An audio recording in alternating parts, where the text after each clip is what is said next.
Oramizda tort pishiradigan kelinlar, ukol qiladigan, ko'ylaklarimizni tikib beradigan, to'ylarimizda qosh ko'zimizni bo'yaydigan salonchi kelinlarimiz bor. Lekin ularga ishlarimizni qildirib pulini bermaymiz. Sababi nimaga? U o'zimni qo'shnim bekorga tikadi-da. Voy, u akamni keliniku, uni vrach deb atayin olganmiz. 1 soatlik yo'ldan kelib ukolini bekorga sayib ketsin, nega unga pul beraman? Voy tavba, kelining tortni pulga yasaydimi? Ikkita tuxumni boshini urishtirib, g'irritib duxovkaga tiqib yuborsa, tayyor bo'lib chiqadi. Bitta tortga pul deydimi?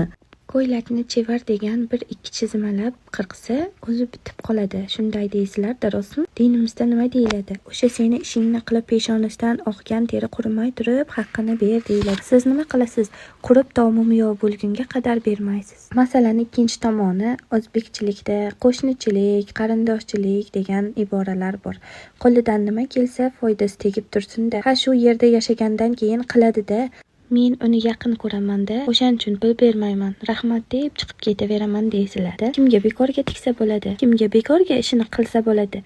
Agar qo'shningiz sizga bozordan 600 mingga mato olib kelsa, siz uni pichayotib bizib qo'ysangiz, voy hech narsa emas deydimi yoki do'ng'illab to'lab ber deydimi? U sizni 600 minglik ish haqqingizga rahmat deydi-ku, unda siz ham 600 minglik gazlanmasiga hech narsa emas deb qo'ysin. Siz bizsangiz agar to'ldirib mahsulot olib kelib bersa, tortni kuydirib qo'ysangiz, o'xshata olmasangiz, voy hech narsa emas, mayli, bozordan tayyorni olib ketaveraman, xijolat bo'lmang deydimi? Yoki do'ng'illab o'shancha masalliq olib kelib berdim, to'lab ber deydimi? O'sha yonboshiga ukol sayayotganda 30-40 ming so'm pulini bermayotgan keliningiz noto'g'ri ukol sayib qo'yib, skoriya olib ketib, komaga tushib qolsa-chi, anavi kelin bechorani o'ldirib yuborishadi, ajratib yuborishadi. Rostmi? Bunga bekorga ko'ylak tikishimizni endi tushundingizmi, azizim? 2 millionlik pombarxitini kuydirib, yoqib yuborsangiz, orqasiga ukolini sayib tomirlarini uzib yuborsangiz, voy qizim hech narsa emas deydigan yaqin opamizga, yaqinlarimizga bekorga tikamiz. Qolganlari pullarini to'lab qo'yasizlar. Oldingi zamon o'tdi. Oldinlari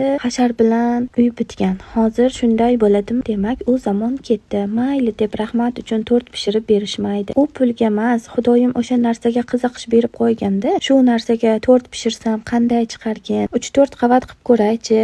Ko'ylakni etagga parparak qilib ko'raychi deb qiziqqandan qiladi. Bu yoqda men o'quvchilarimga tikishni sevdiraman deb kuyinib nimalar bo'lib ketaman. U yoqda siz ho'kizdek ishlatib pulini bermay qoqqatib qo'yasiz. Bu yoqda ilhom o'chadi, qiziqish o'chadi, o't o'chadi. Turamiz endi hammamiz eshitib bo'lib, kimga ishimizni qildirgan bo'lsak, pulini berib kelaylik. Erta indin go'rga boramiz, qaq etib bo'lamiz. Videoni rahmat uchun ish qilib beradigan yaqinlarimizga yuborib qo'yamiz.